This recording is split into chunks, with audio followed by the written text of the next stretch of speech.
Hello and welcome back to my YouTube channel, and in this video I am going to be making this lovely, beautiful white dresser for our nursery that is going to be filled up here by the middle of August because that's when my wife is due with our first baby girl.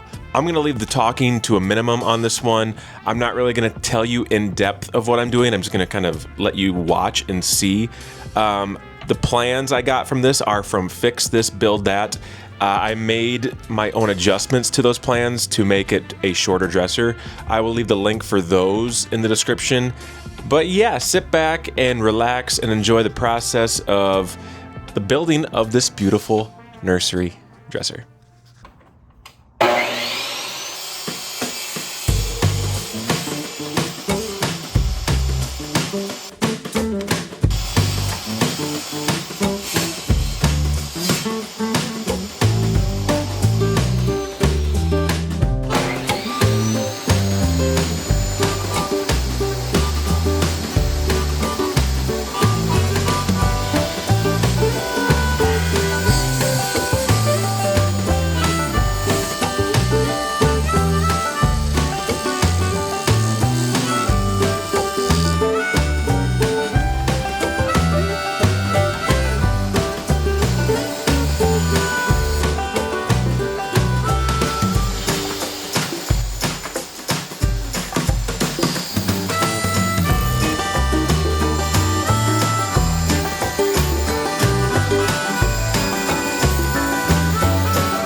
now that we have everything on the dresser cut and assembled, it is time to do all the sanding. Now, I'm not going to go into detail and show you guys that because it's boring and pretty self-explanatory. But before I did that, I went ahead and filled in all the little cracks and crevices with this DAP Drydex. It is really, honestly, like it's the best stuff I've found. I've tried using some other off-brand spackle and stuff, and it all works fine and good.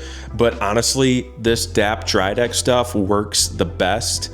It lasts, like in my opinion, it lasts the longest and holds up the best over time without like cracking or shrinking. And it really does do a good job of filling in cracks, nail holes, all that stuff in the wood. But like I said, I'm gonna go ahead and start sanding, and I'm not gonna show you guys that because it's boring and pretty self-explanatory. But never skip the sanding step. Always sand your furniture, your projects, whatever you're doing, whatever you're doing with wood, always sand. For the painting, I do have a few rattle cans of primer I'm gonna use, and then I do have some, I think it was actually for our cabinets that you see in the back. It's just like some satin cabinet trim paint, and it's white, and I'm gonna use that, and I'm gonna roll that on the sides and everything and the top.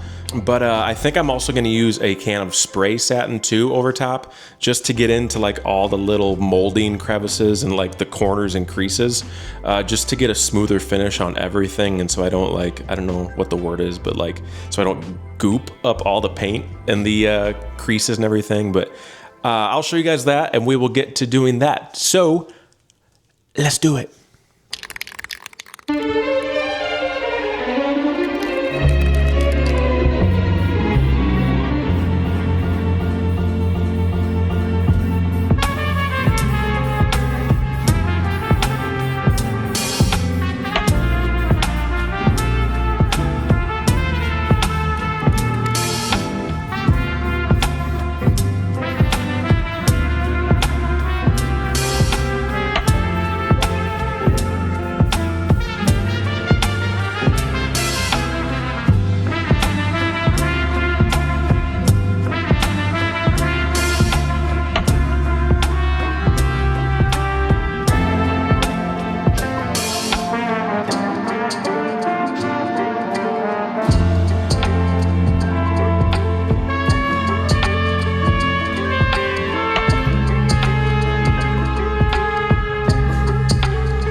And there you have it, guys. That is the build for this beautiful dresser. I couldn't be more happy with how this turned out. I'm a perfectionist. I really am when it comes to a lot of things. And I wanted this to be, I mean, absolutely as perfect as can be for our new little girl coming in August. So yeah, anyway, thank you guys for sticking around this long and just watching the process with me. If you have any questions or comments, leave them down below. Feel free to subscribe if you like this video and this content. Hop on over to my wife's YouTube channel. I will leave that linked in the description below. She does a lot of vlogging. I'm included in some of those. And yeah, we're just trying to build our own little, well, besides this dresser, we're trying to build our own little following and everything. So it would mean a lot if you would subscribe to her and me as well and continue along in this journey with us. So thank you guys for watching, and we will see you in the next video.